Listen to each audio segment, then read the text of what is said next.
Here we are. All right. Welcome to the Realm of Ideas is Free to All, episode 58, Copying and Plagiarizing, part one. During the preview the other day, when we are kind of talking about this, which is one of the reasons we do this, is we found that this issue kind of exploded and was kind of bigger than we even imagined. Which kind of is what we're doing here. There's a series of kind of ruminations that we do once a week about ideas related to our work as whatever it is we are. I'm trained as an architect. Julie's trained as a graphic designer. But I mean, we exist somewhere in the world of like architecture, engineering, art, whatever, science. I mean, we've kind of published scientific articles. We've kind of like done all kinds of different things. But we kind of started Art Science Complex because we didn't really see that there was a difference between an artist and a scientist. It was basically the same thing, just using different tools. Anyway, part of that is kind of like the ruminations about the ideas that we come across as we go.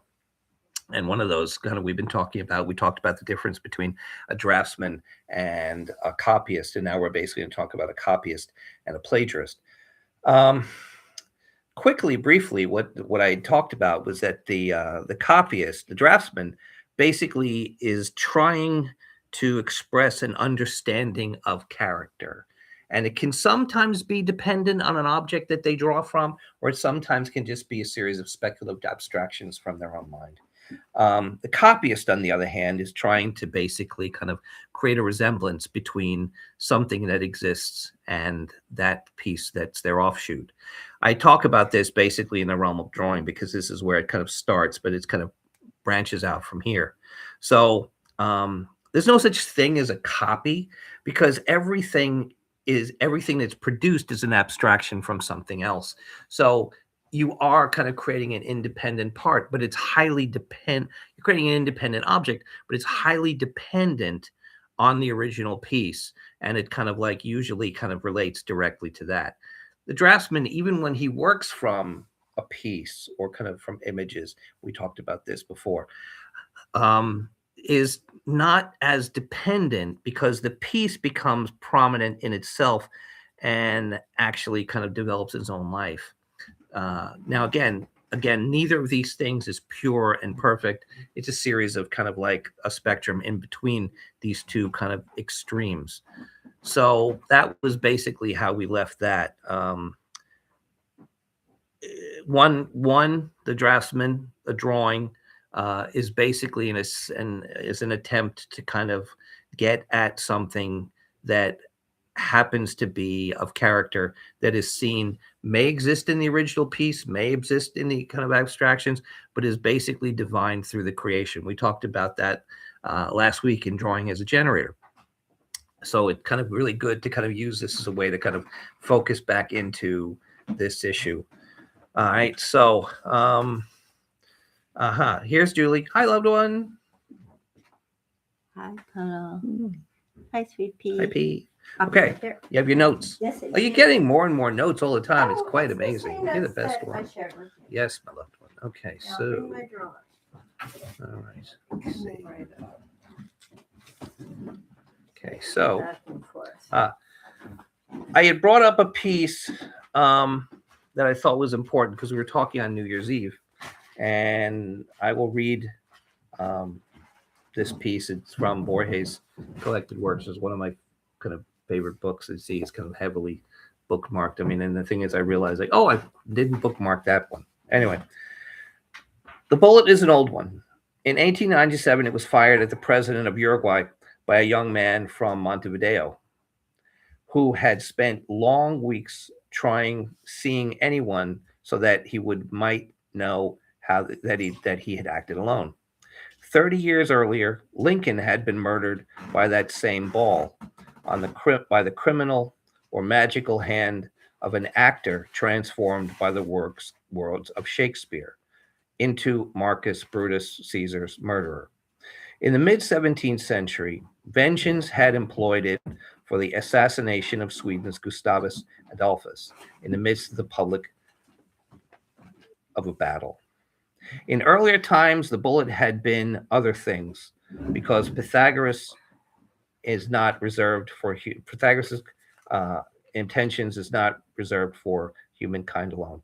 It was the silken cord given by viziers in the East and rifles and bayonets that cut down the defenders of the Alamo, the triangular blade that slit a queen's throat, the wood of the cross, and the dark nails that pierced the flesh of the Redeemer. The poison kept by the Carthaginians' chief in an iron ring on his finger, the serene goblet that Socrates drank down one evening. In the dawn of time, it was the stone that Cain hurled at Abel, and in the future, it shall be many things that we cannot even imagine today, but that will be able to put an end to men and their wondrous, fragile life.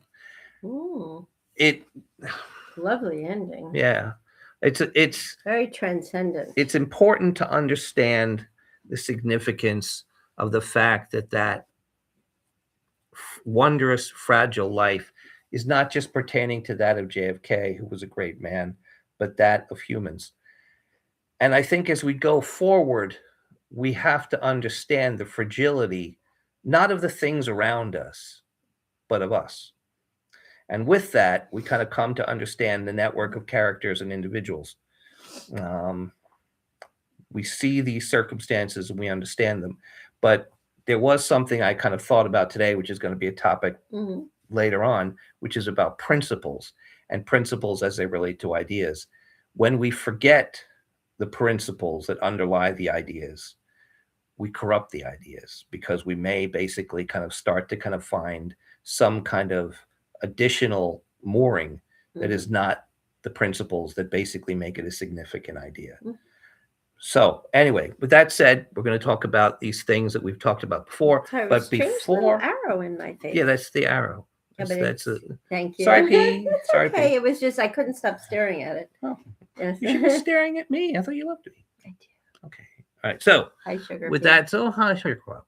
All right. So with that said, the most important thing that we talk about, and it's brilliant because Julie's just kind of like, we're not finished yet. We're close though. No, we aren't finished. We're kind of close to the completion of what I think is kind of a very groundbreaking drawing for Julie. Thank you. So I think, yes, I will. Be an honor. I spent about an hour and a half on it. What's new in This Week in Julie?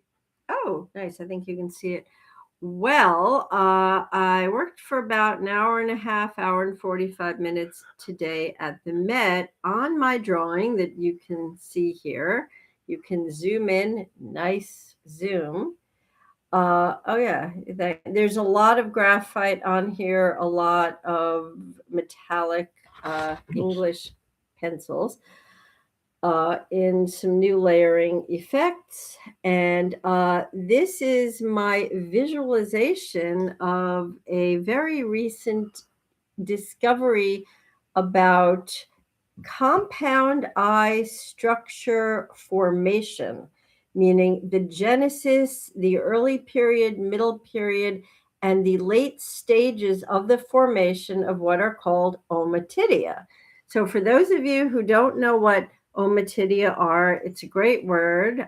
You can throw it in at a cocktail party and people will just stare at you and ask you to pass the canapes because they.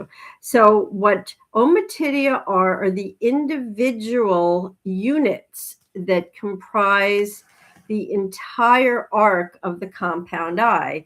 In this case, this is the eye that I use in my research of Drosophila melanogaster, the common housefly. So there are about 750 of them. In many cases, the crustaceans, the arthropods, the insects that possess the compound eye have over 1,000 or more. And what's astonishing is these individual site units called ommatidia are each perfect hexagons. How did they become this way is at the crux of the research. And it's absolutely fascinating because they are what they are because of calcium. The same calcium that women need to take so they don't get osteopenia and osteoporosis, that same mineral, not a different type, that same type. It seems that calcium is essential not just for the early formation of the skeletal system, but it keeps on forming the arc. So the actual convex curve of the compound eye or the dome I'll of get the that eye, for you. oh, sure, thanks, is formed by the calcium waves, meaning all these ommatidia or individual hexagonal eye units are not self-similar in size. Now, this is fascinating. I mean, if a person, say, as Maurice Maeterlinck wrote, when a group of mathematicians with tools and paper and pencils were and we're told, oh, we'd like you to figure out how the bees build their cells in the beehives. They couldn't do it, and the bees do it with no tools except their own bodies. This is really a similar thing. So the compound eye is formed with what they said are random calcium waves that come in at certain points in the process. Not random. Well, My assumption would be they can't be random. No, they couldn't because be. the thing is, I suspect that they're, we what is it? We found that when you don't get adequate sleep, that there's the fluid that kind of cleans the plaques. Yes. What's it called? I don't remember what it was called. The cerebrospinal fluid. Exactly. So the thing is, if you don't get enough sleep and you don't have enough time, you don't flush the plaques, and if the plaques build up, the amyloids can become an issue. Yeah. So I believe that there's probably a rhythm, there's probably a process that creates this vibration and this motion of this wave of calcification has an effect, and there's probably some kind of vibration that's spawned by this that basically kind of gets inherent. It becomes embedded in other structures. It's just too subtle to understand at the time. It's random simply because we don't understand. It's not random. No, it's not. It's something that we don't understand. I always use this expression from the fact that when I was a little boy, they always told me bumblebees can't fly. And it's not that bumblebees can't fly. Thank you. Bumblebees, we hadn't understood the nature of leading edge vortexes yet. So we didn't know why they flew, but they obviously did. So it may be that there's something that is such a thing as random, but I believe that there's probably an intentional reality of this mechanism that we simply don't understand. So go ahead. Sorry. Thank you. No, that's really, really very smart. No. On that note, I will say here's something to prove that it's not at all random. Is the ommatidia towards the front and center of the convex curve of the compound eye are noticeably larger and are in fact larger than the ommatidia on the downward slope of the convex curve. So meaning they are formed perfectly, but are they deformed? No, they're formed in perfect hexagons that fit like a jigsaw puzzle all the way through, meaning they are adapted by the calcium waves incrementally to fit an arching dome, which is an incredibly hard thing to do. Which makes perfect sense because what happens is, as an architect, Bruce, because I think what happens is they self-adjust as the waves move through them, because there's a kind of desire for a better organization.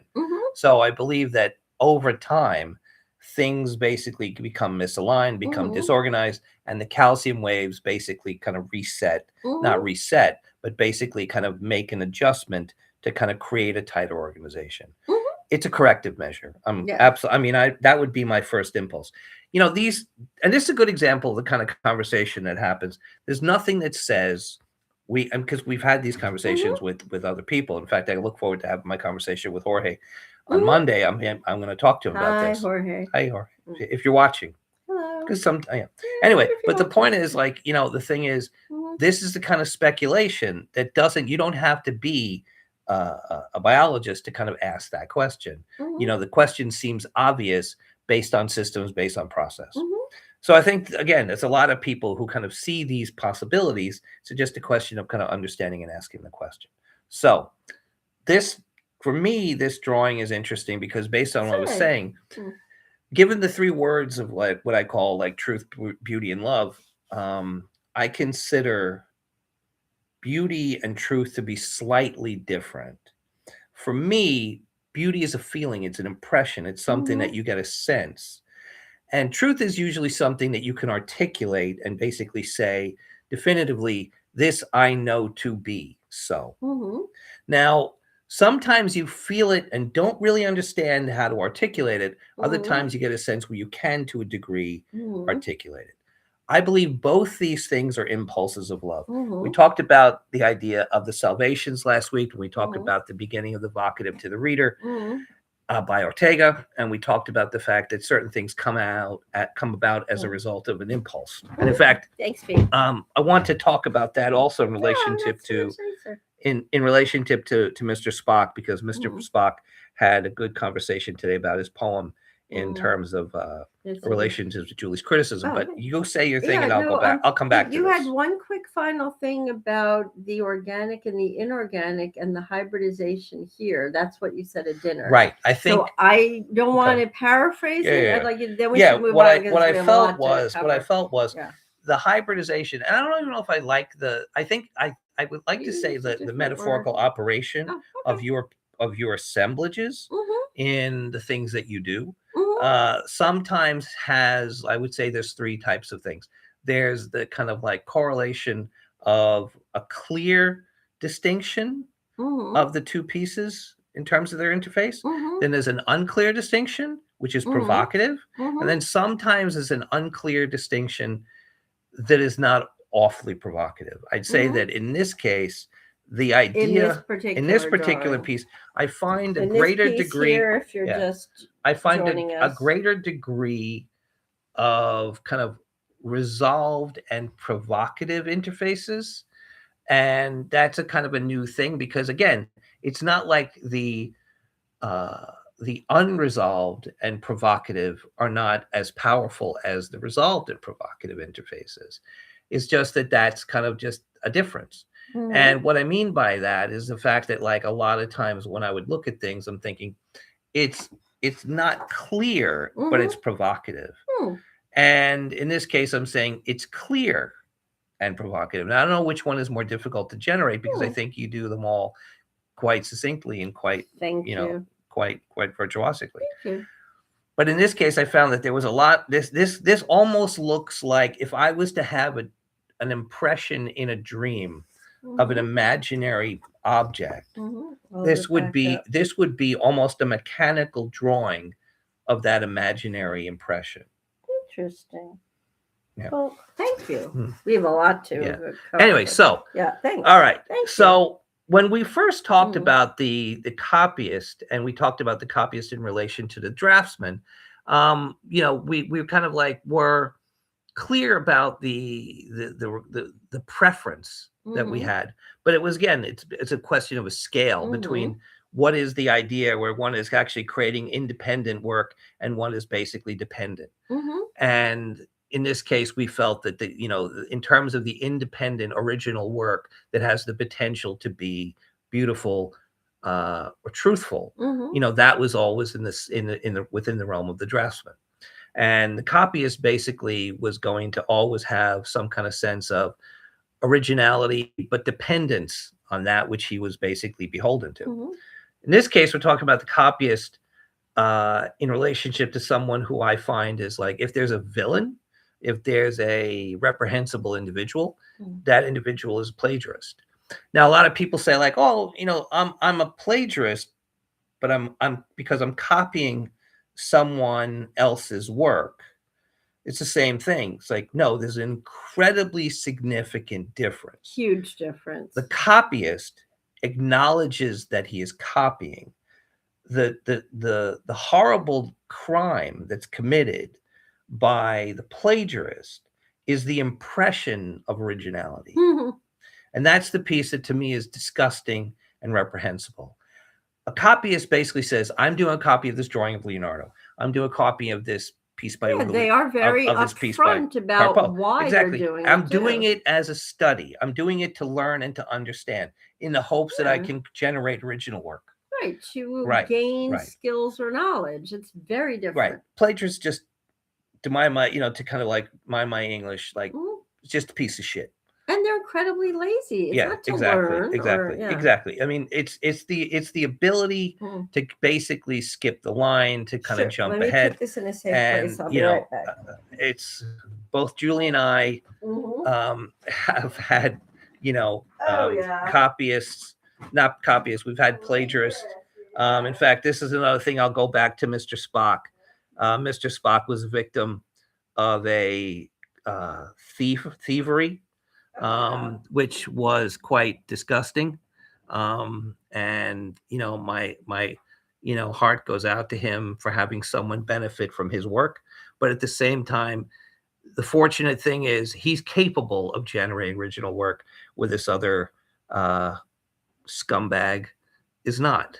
Anyway, so in relationship to Julie's criticism, I think the idea was the introduction of the possibility of the concept of the process of the metaphor. You generated an incredibly lush landscape and Oh, kind of thank some you. very no, I'm talking about Oh, Chris. Mr. Oh, Spock. yeah. Yeah. Sorry. Yeah. Yeah. Can't say. Oh, yeah. Anyway, so Mr. Spock had created this Mhm. very kind of like lush and fertile landscape, and with his very very vivid Mm. images. But then at the end, he kind of talked about this is a metaphor. And for Mhm. me, it kind of like Julie was saying, the two of them talked about this Mhm. specifically. Yes, And we I did. think the reality for me was when I looked at that, it almost seemed like it was some kind of a betrayal of the process, when in fact, now that I know from your discussion with him, Mhm. that it actually was to say, if you don't know what I've done, this is what it was. It which was. which is Yeah. which brings up my Mm. addition, Okay. which is that when we spoke last week, um in terms of Ortega's introduction to the Meditations on Quixote, Mhm. in the piece where he talks about Mm. to the reader, Mhm. he says specifically how one is to read these pieces, because he feels Mhm. it's necessary for an adjustment. Mhm. So most people are used to reading philosophy in a certain way. Mhm. Ortega says, I am a philosopher. This is what I am. This is what I do. Mhm. But this is the process by which I am going to proceed. Mhm. These are the things that I'm going to expect to do. Mhm. Please make the adjustment in trying to understand how these objects are being produced. Mhm. So I would say to Mr. Spock, what I think was, if you wanted to make sure that it was clear what the operation was that you were utilizing, basically say, as an introduction, if you have not read a piece of mine, right, and you are about to read this piece, understand this is the operation by which I am going to proceed. So that way, it doesn't come as kind of like a critique of the process, or it doesn't come as a kind of like demeaning of the Mhm. process. And it doesn't come as a shock, because you're saying what you're about to do Mhm. is this. So when you do this, understand what you're doing. Mhm. Now, Julie, you can say what you said, which I don't think Yeah. what I said countermanded that. It was Mm. simply a different And observation. I think we should launch because we're.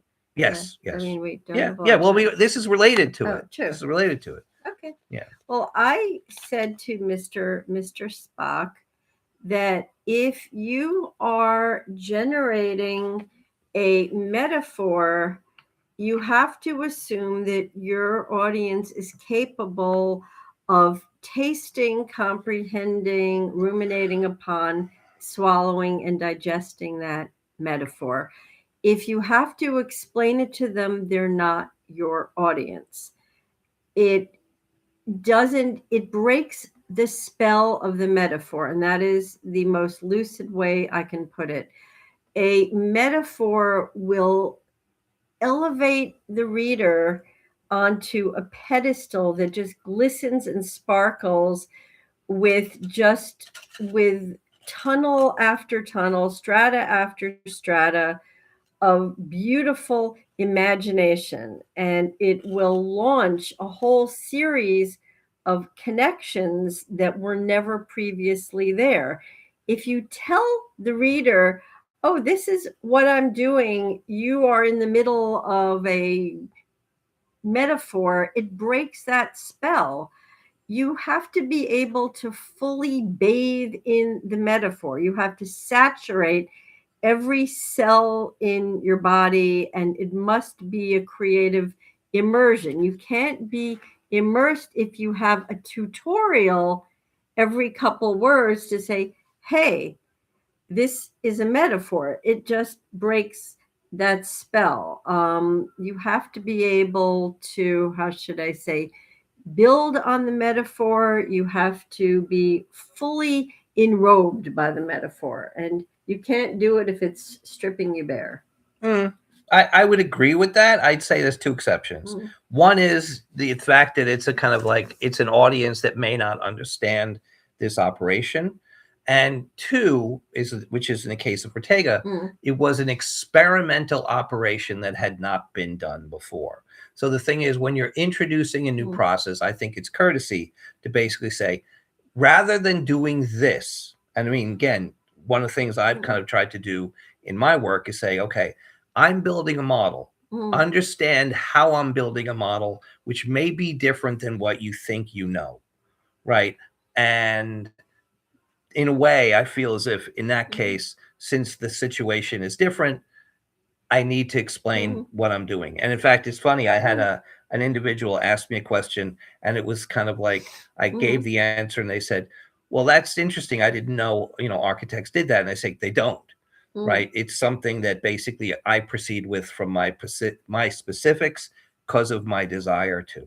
Now, in this case, most people would be capable of understanding the metaphor, but in Ark's case, right, we had to talk about the metaphor in very specific terms because we have, I believe, a very specific operational understanding of what that is. yeah. Yeah. Okay. So If I may, then I'd you like to may get be, into this. yes, get So I think if one feels the need to explain that they will be employing the profound device of the metaphor, put it in an introductory paragraph or sentence, not in the body of the work. And like Ortega did. like Ortega did, what I'm saying is it compromises the atmosphere, the environment. T's T. Hang on, this is key. It What was compromises key? thank you. It compromises the atmosphere, the environment, and the realm in which the work dwells. So it takes you, the reader, out of this fantastic realm and plunks you back very rudely, very jarringly, and very, very abruptly on a quotidian plane. And that is not where I want to be as a reader. And that's not where I personally ever exist. That's what it does to say this is a metaphor. It would be like saying this is a simile, which is an incredibly simple operation, especially compared to the complexities and mysteries and profundities of the metaphor. But the point is, you don't say, I'm giving you a simile or I'm giving you an analogy. You give the analogy, you create it. Agreed. But you can say in the introduction, if you think that you need to, what you will be doing, but not in the piece itself. Yes. Anyway, I would Right. like to, Yes. yeah, Yes. Begin. okay. So I'd like to talk about a couple of types of copying, and there is no better model than nature for everything. So finding an organic model for your art, for your drawing, for my drawing, my painting, Bruce's drawing, Bruce's models, my writing is precisely what we do here at Art Science Complex. So there are two very, very fascinating organic models here. Now, there is copying, but people always think of everything, especially this, in the human vein, in a very anthropocentric perspective. I'd like to lift you out of that very narrow vault of anthropomorphic how should I say, continuity, where one glides on a wave that is known, that is familiar to the next very familiar station on that wave or on that track. Um, so I'd like to share with you Batesian mimicry. For those of you who don't know, you will be fascinated, I hope. Batesian mimicry, there was a brilliant and very, very little known English scientist, one Henry Walter Bates. I'm giving you his dates, 1825 to 1892. He lived quite a long time for a man who spent 11 years in the Amazon. Now, the fact that he wasn't bitten by a poisonous snake, a poisonous insect, killed by a venomous poison dart frog, Poisonous bear. a poisonous bear, that is funny, or wasn't killed by cholera or diphtheria or any of poisonous cholera. That's funny. Or say any of the people who lived there probably didn't really love him being there gathering specimens. They didn't really know what he's doing. Anyway, on to Bates's really key work. So, Batesian mimicry is the ultimate form of copying in nature, and copying is too superficial a word in this case.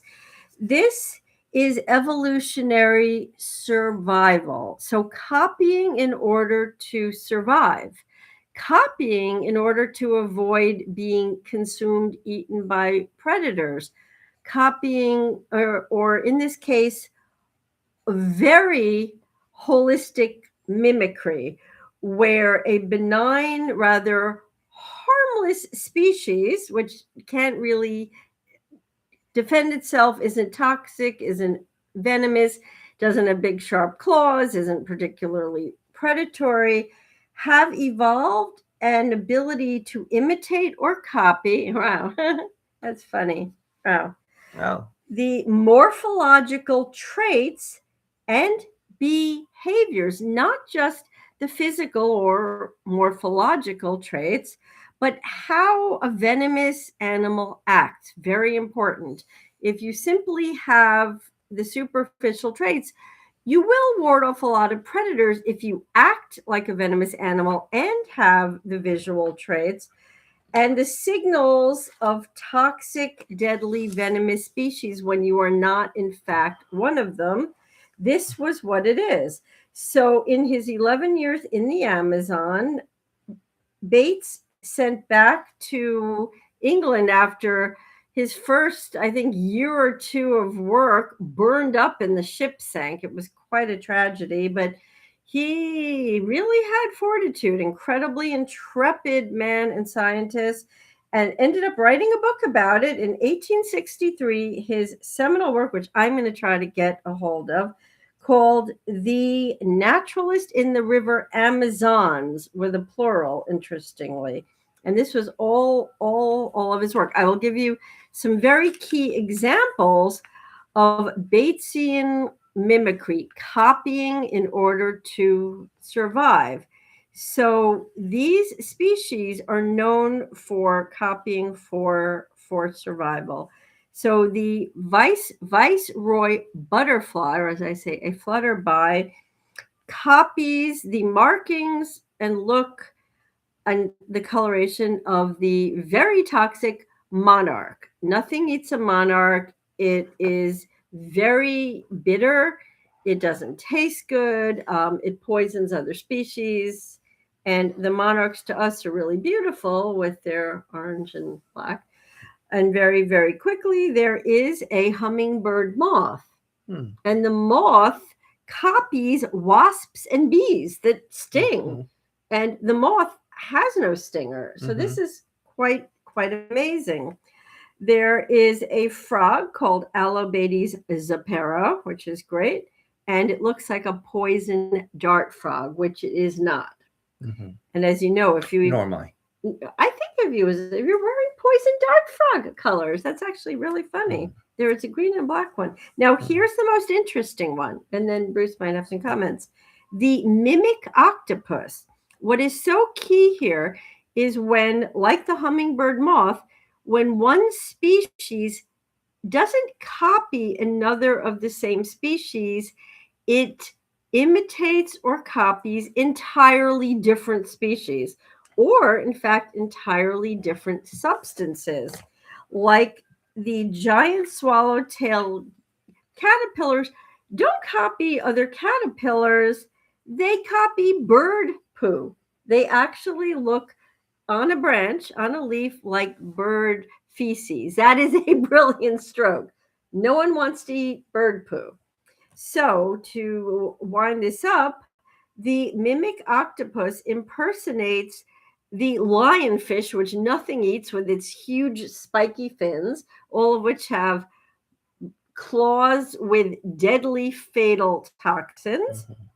Sea snakes, which will kill you. In fact, a lot of divers are killed by them. And certain types of flatfish.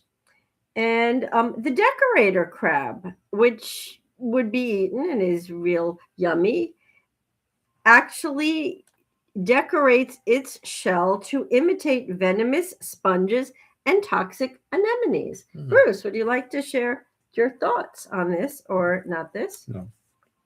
Actually, quickly, one of the things that's interesting is, like, I remember, I know Princeton is black and orange, and they're tigers. And I always thought, like, it'd be better if they were butterflies. I mean, or Halloween. Well, they could be Halloween. Yeah.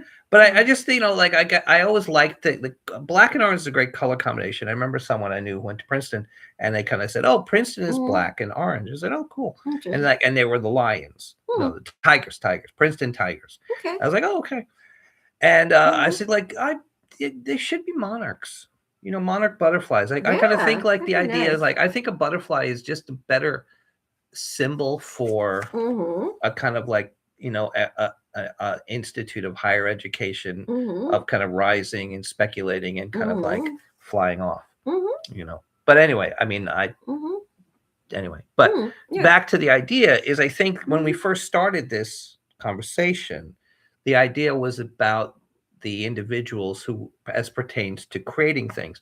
But if we're to take our own lead from this, we realize that, there is, as we've said, the operative metaphor exists in several different planes. There's the operative metaphor in an artificial, in a natural, and then, of course, we talked about the social one, which was, unbreakable bonds. Yeah. But we had made the application in our first go-round towards that possibility of the artificial in terms of individuals who used work, used drawing to make work. But in fact, we know that the artificial metaphor kind of comes down from the natural operation that we see. So in fact, we're brilliant. That's kind of cool. It'd be smart as fun. Anyway, so given that, the idea was this was that. So to go into the next week as things are coming up, episode 59, copying plagiarism part 2, applications. Keys to potential organic architecture via transcription of that which is adapted via copying. So that'll be the topic next week after we finish what we're talking here in the next 20 minutes about the idea of the purpose. So what I think happens is, this is what we're talking about in terms of these things. We'll talk about AI. We will talk about that later because we have a lot to cover. Known forms. And then I kind of like want to have you before the end of this one. I need you to talk about the situation about the copying of the monk's technique, because I think it's very apt given what you've just said. So I'm not going to say much right now. I'm going to say some later. So why don't you just go into that? Because I think. Should I go into that now? Yeah. Go. Okay. Wait. 3, 2, 1, go. Last time. Okay. I just want go, pussycat, go. Thank you.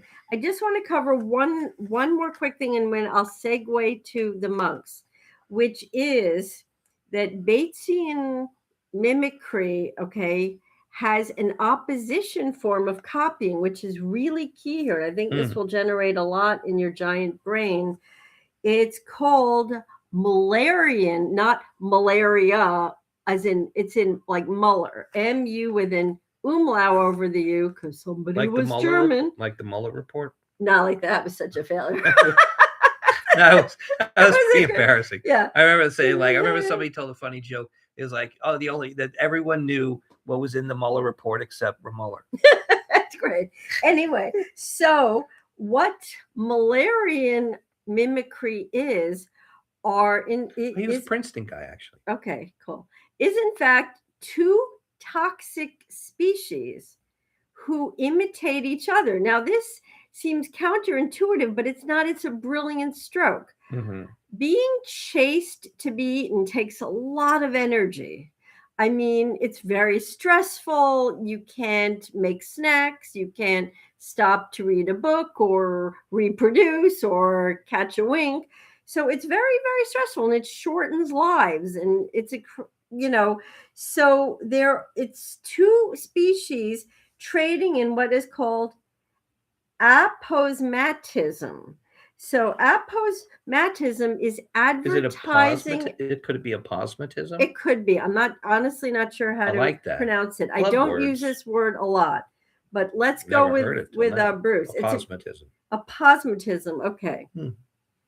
So let's say it is aposmetary, which I'm going to make if it's not a word. So aposmetary is advertising toxicity. Now that is a coupling that just is visceral. Think about it, advertising toxicity. And I'm going to jump right to the monks, where they are in a way advertising knowledge and thought. So in the act of copying, they are elevating all that would have been lost. In fact, it would have been lost in the Dark Ages if the monks in the Christian churches had not diligently, hour after hour, day after day, copied the great text of ancient Greece and Rome. They copied things that they themselves didn't always understand. They would copy great science texts, mathematical texts, books of myths. They of course would also copy, the Book of Hours and Psalms, things from the church. But most of what they copied was secular material that would have been lost. So when I talk about Batesian mimicry as copying for survival, I'm going to also say it's copying to save lives, which is really what it is. And the monks were also copying to save lives. They were copying to save the intellectual lives of the human race. And I can't put it any more. I mean, it's a beautiful thing that they did. And we would all be impoverished intellectually if the Christian monks had not, in fact, copied the great classical works, the great works of mathematics, of language, of history, of science, astronomy. Right. So, had they not been able to kind of rediscover them through the Crusades, but had it not been for the great Muslim traditions of keeping those great books and understanding and valuing those great books, they would have been lost forever. Very good point. So in that case, I think that the reality was that in spite of all this violence, there was the desire by both sides to keep alive this venerable intellectual tradition, as Aristotle was reintroduced back into the Western world. And philosophy would have been lost. Well, I mean, all these significant things. I mean, after the destruction, after the several destructions and removals and kind of like turmoils, the fact that these pieces were rediscovered, and then but again, this was just this kind of as Borges talked about, the incredibly fragile kind of circumstance by which we see that these things are not in any way guaranteed. So continue on with the monks. Oh yes. So when the Christian monks copied the works, they themselves learned the information as they copied. So I'll talk about copying as process, and that process is acquiring information. So as a copyist, rather than a plagiarist, and I will state this is one of the many vast differences between copyists and plagiarists, is the plagiarist learns nothing, and I can't stress that, is that the plagiarist absorbs nothing, learns nothing, accrues nothing, but the copyist accrues a great deal. Mm. The act of copying, whether you are a student of Michelangelo or an acolyte of the great Leonardo, not DiCaprio, Da Vinci, all of you out there, they were learning from the master. They accrued pieces. Even if they didn't learn all of it, they would accrue some of it. And the very act of copying added to their knowledge base, enriched their mind, sparked their memories, sparked their imagination. So the very act of copying was a learning process.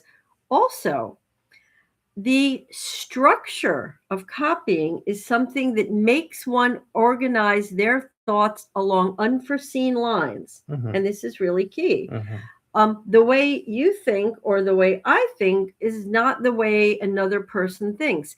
Once you start copying their work as an acolyte, as a devotee, as a student, um, as a researcher who says that they are, studying and incorporating, another's work in a very upfront way, you are learning to organize information as they would Mhm. because they've already organized it for you. Right. So Yeah, I think you're, yeah, yeah, say. I think one of the Mm, faults of a lot of contemporary education, especially in the arts, is the idea of kind of like studying from the master. And I think mhm. there's a difference between the kind of like sycophantic kind of antics that we see today, Yeah, yeah. where one is simply studying an individual, and the way in which the masters operated, which was the fact that the master had basically seen himself as a lineage unto other people from which Mhm, he kind of passed along that knowledge. One of the things I always admired about Cooper Union was students were kind of made to understand that their genius was something that had to be manifest through their understanding of what that was. mhm, And as a result, rather than say, I'm just going to simply like, slavishly kind of like be derivative of my professor, which is kind of like now kind of exists everywhere. mhm. And, even if this existed to a great degree when I was in school, the idea was now that was not the idea. The idea was to learn the traditions that had been valuable, apply them, adapt them, and advance them. Mhm. And that was, I think, a very unique situation that really has somewhat been lost. So, going back to two things. One is we're using the plagiarist almost as a lens, as a frame for seeing the benefit of the copyist. But I do believe Mhm. that the plagiarist, by being a thief and being deceitful, does in fact learn, because in a way he is copying.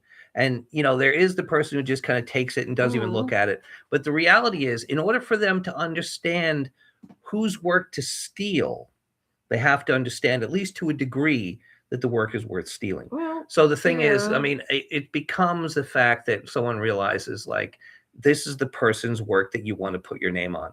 I think one of the things I've always admired about people who was their integrity to basically kind of exist on their own. Mhm. And I've always loved the fact that one of my most enjoyable kind of circumstances Mhm. has been all those people who don't like me, who have basically had to live with the fact that every time they remember that which what they took from me, they see my smiling face.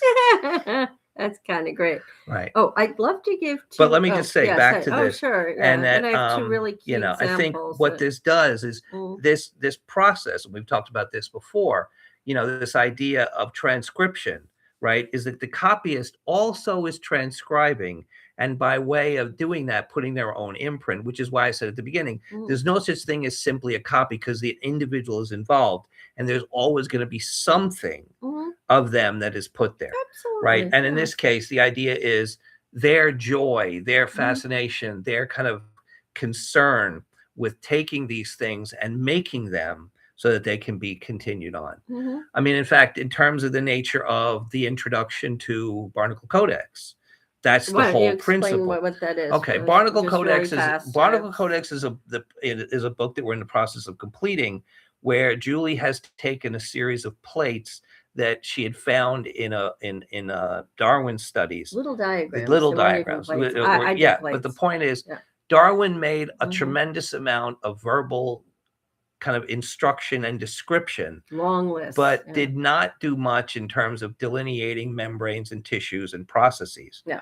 Now, what Julie decided was to kind of make a transcription by changing the balance between text and image Yeah. to the point where it was now a kind of like, oh, Mm. sorry, that's empty. Oh, okay. It was like fine. more kind of like it was a children's picture book for genius children who were engineers, architects, And surgeons. Yeah, exactly. But the Okay. point was to basically transcribe the information into a context where it actually had a pertinence to the way in which it would be understood Mhm. as its value today.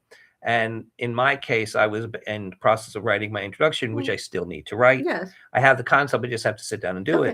it. The idea was to Mhm. basically get at that idea Okay. of transcription. Okay. Go ahead. Thanks. Yeah. Sorry, I just have two really key observations on plagiarism, and I want to give you time at the end. So, plagiarists are opportunists, and that's something I really want to say. We can get into it more next week. One very famous example is a very famous German psychiatrist. There was a huge article about it in Science a year or two ago. He wrote books in Germany, very popular, had a very prominent, a position at a hospital, was very known. He plagiarized almost all of his work. And he plagiarized it from his own graduate students. Yeah, let me say something quick. Yeah. That just totally that thoroughly disgusts me. It is. That's why I'm and here's the bringing thing. it up. Yeah. Plagiarism has become so common that like some people kind of say like, well, how much plagiarism should we accept? To me, the idea is like, oh my God, that is so sickening. I want to make sure. And the thing is like, yes, but I mean, I just want to say that. No, I understand. There is no tolerance. I mean, there should be zero tolerance. You should sicken yourself. You should disgust yourself. When you kind of turn to such vile stuff. Anyway. I just really want to finish this to give you the time at the end. So, like, the key thing here is this guy had a career for years. And when a person has a very high station, often when it's not at all warranted, nobody scrutinizes what they did. And it turns out that he was stealing lots of other people's work. He was very opportunistic, stole from his interns and his grad students because it was close by and the work was there. And in fact, one of his grad students was one who actually got onto it and said, oh my God, I'm seeing all of my work in this. He didn't just lift a sentence or paragraphs, whole pages. They're incredibly lazy people. The other instance, and then I'll turn it over to you to give the end comments, was a woman who wrote a lot of very popular books. Again, on psychology, a lot of plagiarism there. And in fact, the books were on truth and honesty. Oh, her. Yes, her. Oh, yeah. Okay. I remember she this actually. I have to bring this up. She was the woman who sued the people who kind of brought it up to her. And I'm like, so I want to leave you time, but I really want to bring this up. This is key to what we are saying. She made a career as like a pop psychologist, like, a self-help, like a goddess. And she was the worst. She did not write a single original word, it turns out. It wasn't that she plagiarized bits and pieces. Most plagiarists, and I want to point this out, don't plagiarize a buttonhole, a zipper. They plagiarize whole wardrobes. And that is my analogy. And I'm calling it an analogy because I do want to break this spell Mr. Spock. But the point is, all of her books were plagiarized, and these books were incredibly ironically untruth. And the fact that she was a truth expert and nothing she had ever written was written by her, not a word of what was in her books was in fact the truth. So I want you to have time at the end, but I think that's really, really key. Yeah. And she wrote like 5 or 6 No, books. well, I mean, she was like she the was like bestseller. no, she was a peer charlatan. no, she was a peer review, and she didn't just do popular work. She did kind of peer reviewed research that basically kind of like it was all fraudulent. I believe she was at Harvard. Yeah, You know, she and was. I mean, Oh again, yeah, I mean, she had a position there. I always make fun of Harvard, but Yeah, it's it's partially fun. a result of kind of like, the fact that I revere Harvard because of Whitehead, because of Emerson, because some of the brilliant people. Well, there's a grand history. And America's greatest philosophical tradition is embedded in the land in Harvard. Mhm. Harvard I mean, if there's an American philosophical tradition, it's at Harvard. I mean, Yeah. even without Whitehead, I mean, Mhm. cool. I consider probably, to me, Whitehead is one of the top 5 greatest thinkers of all time, and that includes Leonardo. I want you to have time at Thank the you, end. thank you, my I'm love. very Thank you, my love. cognizant. Yes, but I really So, wanted to bring up those 2 the other thing we'll talk examples. about more next week is that one of the things that's ironic about the plagiarists is aside from stealing my work or Julie's, most times they choose to steal really inconsequential garbage because they're not discerning. I think is another thing we have to talk about. Yes, these are not bright these people. are exactly this. They're not discerning. But I guess they do have an ability. The ones that become successful to know what's worth stealing. They're opportunistic. In terms, yes, they're opportunistic. But the thing is, like I said, some of the things that I see these people steal, I'm thinking, I wouldn't steal if I was going to steal. If I was going to steal something, it'd be like a drawing by Leonardo. It would be like a building by Franklin Wright. You are discerning, right? Exactly. But the thing is, I look at it like when I see something, I'm like, man, I wish I had done that. Right? And that's the thing. Because like when I look at those things, I'm like, yeah, it's a piece by Leonardo. Or it's like, every time I look at the drawing of the girl, from the Virgin on the Rocks, I'm like, God, I wish I'd done that drawing. Yes, but see, they don't steal the jewel-encrusted golden crown. They will steal a plastic cup and call it their cup. That's how lazy and right. But they do manage to steal enough to become revered. So they must know what the other because they have a position where they're not questioned. But still, but the thing is, here's the thing: how do they get to that? Given the fact that what they're doing is garbage, anyway, and they're stealing garbage. All right, so give you lots of time at the end. Yes, you did. Thank you. Well, you did wrap it up. You had 56. You had 4 minutes. Okay, so basically, what we talked about today was that we used plagiarism as a form to expose the kind of visceral and very important nature of copying by kind of taking it out of its artificial context and sticking in its kind of like organic context. And basically what I also saw was the fact that this thing also relates to what we could say a lot about, like lateral gene transfer, horizontal gene sharing, symbiogenesis. And these are kind of things that we'll kind of talk about, because next week the idea is like applications. So and that's, like I said, the keys to potential organic architecture via transcription of that which is copied and adapted, like i.e. symbiogenesis. Okay, so the realm of ideas is free to all. The realm of, so next week, that's part 2. The realm of ideas is free to all, and it's to the benefit of all for us to keep it exactly this way. Precisely. Thank you.